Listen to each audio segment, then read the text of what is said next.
Salut tout le monde! Nous avons une bibliothèque derrière moi. J'espère que vous la voyez, elle est magnifique. Écoutez, aujourd'hui est un grand jour.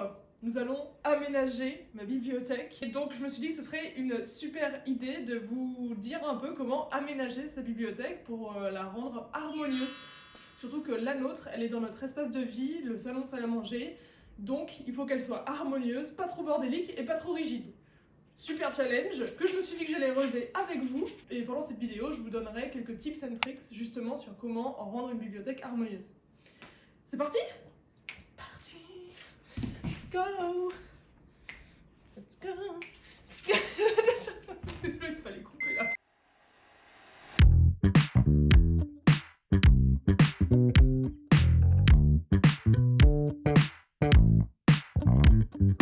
Déjà, j'ai commencé à designer et modéliser cette bibliothèque sur SketchUp, puisque vous m'avez vu utiliser ce magnifique outil, et j'en ai fait un rendering 3D que je vous insère ici.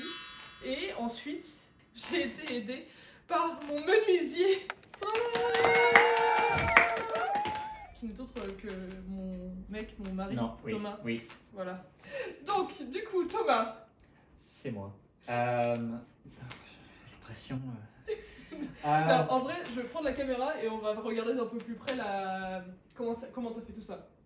Yes. Très bien. Alors, nous commençons. Tout ça, c'est du placo. C'est des structures juste en rail dans tous les sens, juste pour que ce soit une structure bien solide et que même le placo qui n'est pas vraiment fait pour porter les trucs, il peut soutenir beaucoup d'objets, des objets lourds, parce que du coup, c'est des grands rails en acier galvanisé qui soutiennent le tout. Et derrière, on a juste ajouté une planche de MDF qui a été découpée à la scie sauteuse avec une lame conçue pour pouvoir faire des virages, enfin pour pouvoir tourner dans sa découpe. Ouais. Et du coup, Des arrondis. des arrondis Et non exactement. des virages de voiture.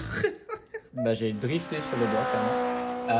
Et pour ceux qui ont l'œil attentif, vous remarquerez que celui-ci dans le design de Sibylle était là, mais du coup moi je ne fais pas attention et j'ai coupé un carré. Du coup voilà.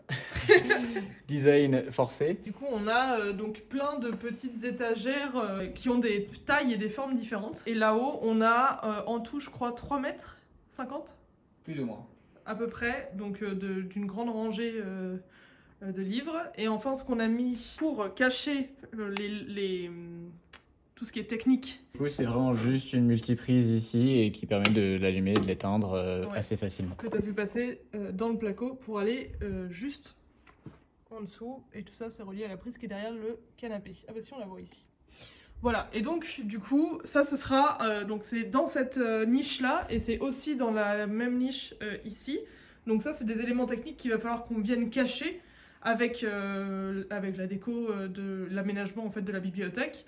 Par contre, il faut quand même que ce soit accessible pour pouvoir appuyer sur le bouton de la multiprise. Donc ça veut dire qu'on va pouvoir mettre par exemple une lampe quelque part au-dessus, et quand on appuiera sur le bouton, ça allumera tout. Donc et cette lampe et l'autre lampe, donc ça va faire un peu une ambiance chaleureuse dans la bibliothèque. Ici, on a mis un papier peint de toute beauté, je l'adore, voilà.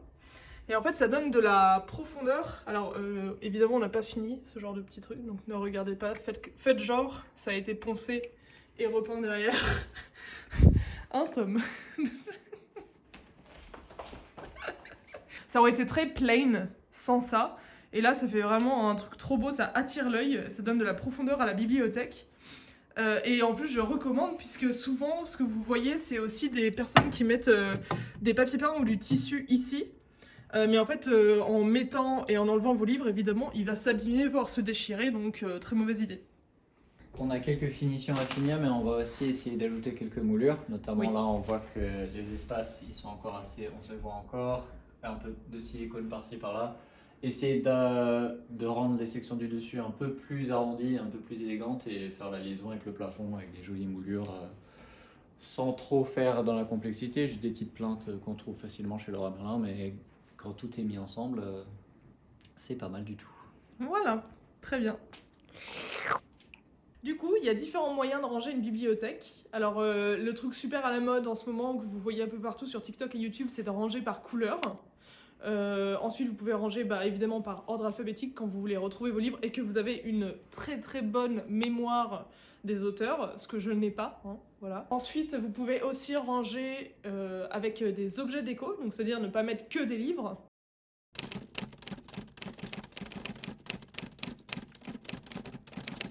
Quand vous avez des objets déco, ce qui est pas mal, c'est de créer des triangles qui accrochent l'œil en fait, et qui sont des points d'ancrage pour l'œil dans votre bibliothèque. En fait, quand vous mettez et des livres et des objets déco, il ne faut pas non plus trop en mettre et trop en faire, parce que sinon l'œil ne sait plus où regarder.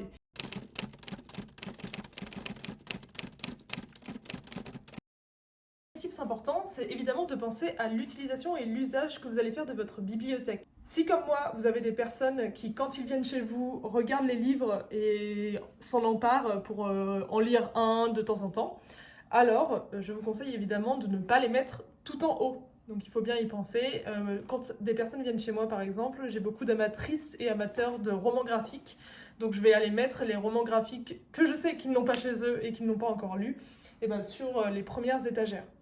D'ailleurs, j'en profite pour vous dire aussi que pour un sentiment d'aération de la bibliothèque et surtout d'allègement de votre bibliothèque, il est préférable de mettre la plupart des gros ouvrages et des livres un peu plus lourds visuellement sur les étagères les plus basses de votre bibliothèque. Donc, du coup, ce que je vais choisir de mettre sur les étagères les plus basses, ça va être les romans graphiques qui m'ont beaucoup plu et que je vais conseiller à des personnes qui vont venir, comme ça vous pourrez l'attraper et commencer à le lire tout de suite. Je vais aussi mettre tout ce qui est album photo de voyage et de notre mariage, qui sont évidemment des albums qu'on a envie de voir assez souvent, donc je ne vais pas aller les mettre tout en haut de ma bibliothèque non plus.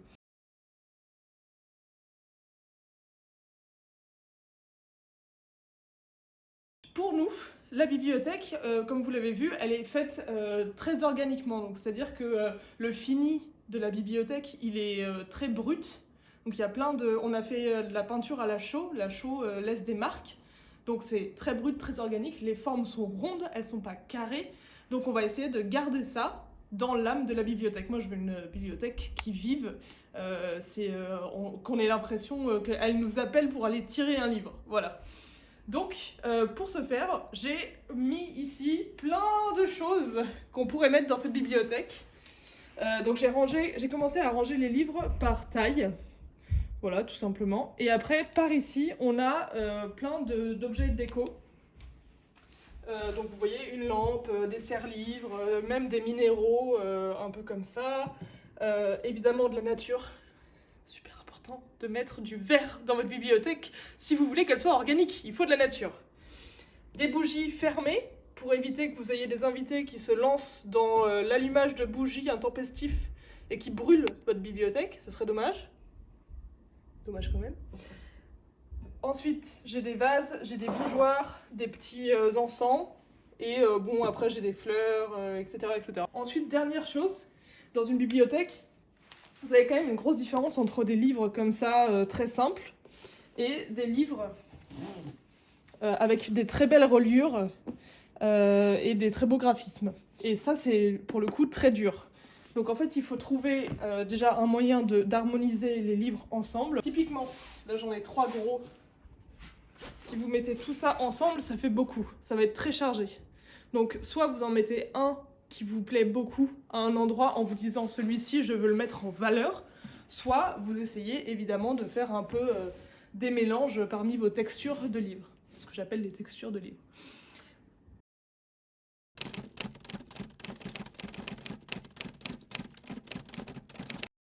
Voilà, allez, c'est parti, on va faire un petit time-lapse de tout ça, et en même temps je vous donnerai quelques petits tips, je vous prendrai avec moi quand il faudra.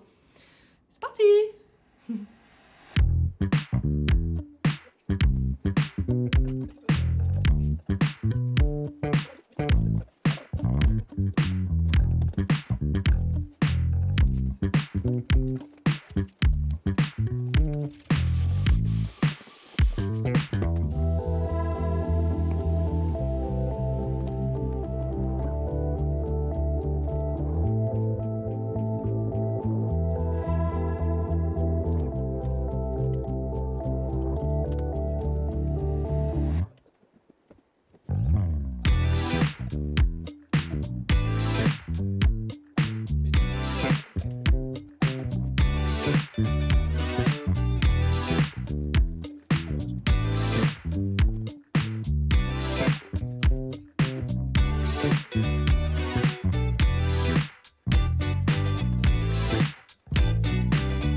a plus ou moins terminé. Évidemment, c'est assez light encore.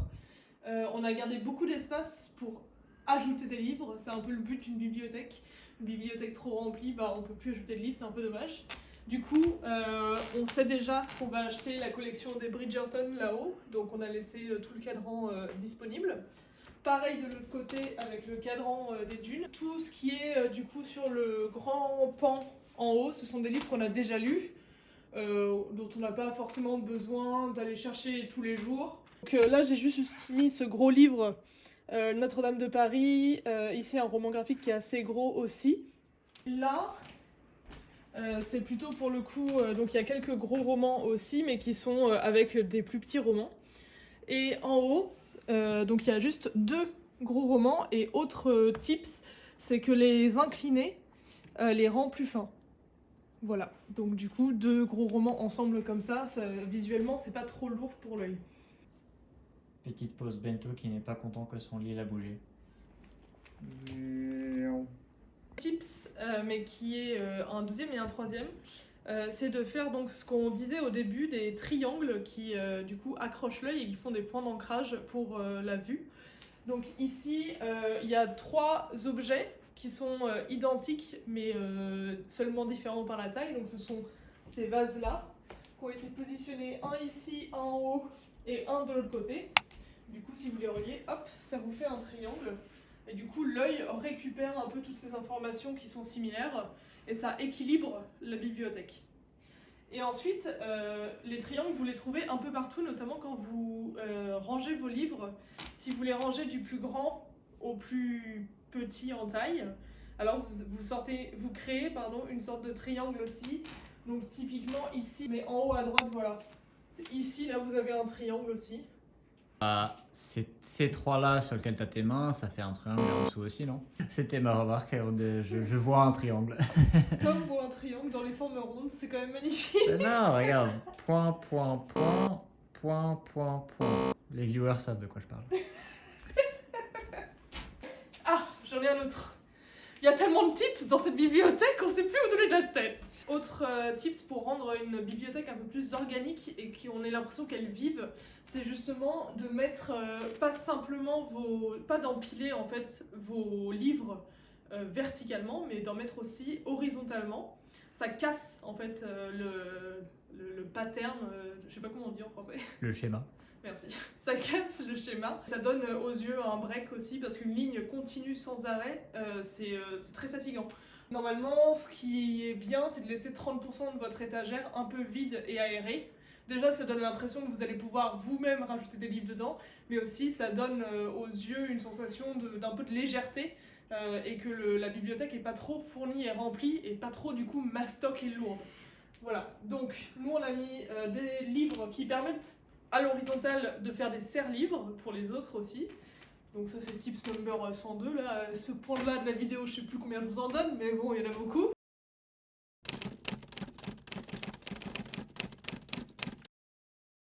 Donc en fait, la manière dont on a organisé la bibliothèque est faite du coup par rapport à nos usages. C'est ce que je vous disais au début de la vidéo. Ici, j'ai décidé de mettre les livres que j'avais pas encore lus. Donc c'est ma pile à lire un peu. Et en dessous, par contre, j'ai les livres de voyage, où quand j'ai plus de piles à lire, en tout cas, je pourrais les prendre et surtout, je peux en rajouter. Ça veut dire qu'on peut faire plein de voyages pour que ça monte jusqu'ici. Mais vous pouvez aussi mettre un seul livre qui est important pour vous ou que vous voulez voir plus souvent, ou qui accroche l'œil même des gens parce que c'est un livre sur une seule étagère. Donc là, le livre de notre mariage, qu'en plus, on peut quand même prendre facilement, hein, il suffit d'être sur la pointe des pieds. Donc voilà, un livre tout seul, ou un livre comme ça en display. Encore une fois, je parle en anglais, je ne sais pas les mots en français. Ça fait partie de vos éléments de déco, quoi. Donc si vous avez des jolis livres que vous voulez mettre en exposition, c'est tout à fait possible. 2 trucs qu'on a aussi oublié, c'est que du coup, ici dans la section, c'est la méga arche, on a ajouté une plante pour la remplir. Et surtout là, on a mis une vraie plante, parce qu'ici, il y a pas mal de lumière et du coup, ça rentre très bien, ça ajoute un peu de verdure à la bibliothèque. Ici, on a fait un truc un peu similaire. Dans un beau vase, on a juste mis des fleurs séchées, mais du coup, puisque ici, il y a moins de lumière, on n'a pas mis des plantes qui ont besoin de lumière, juste un truc qui ne va pas mourir. Tac, on a mis la petite lampe ici. Et ici, pareil, donc des livres à l'horizontale avec une petite nature par-dessus, verte et organique pour rappeler un peu le côté nature. Ah, et la chose qu'on n'a pas dite quand même. Oui. Un petit détail sympa, c'est qu'on a installé ici une petite verrière qu'on a construite, qui est des petites book nooks qu'on aime beaucoup, et c'est génial pour vraiment ajouter un côté un peu original qui vraiment ajoute vraiment de la profondeur à la bibliothèque, et ce côté où il y a tout plein de petits détails stylés. Ouais. Et en fait, vous pouvez l'allumer ou l'éteindre avec le bouton qui est là, ça marche avec des piles. S'il veut bien le faire. Non, il veut pas. Il restera allumé jusqu'à ce qu'il meure. Hop, et on le remet là. Et quand il y aura des livres des deux côtés, ça va faire vraiment très très stylé.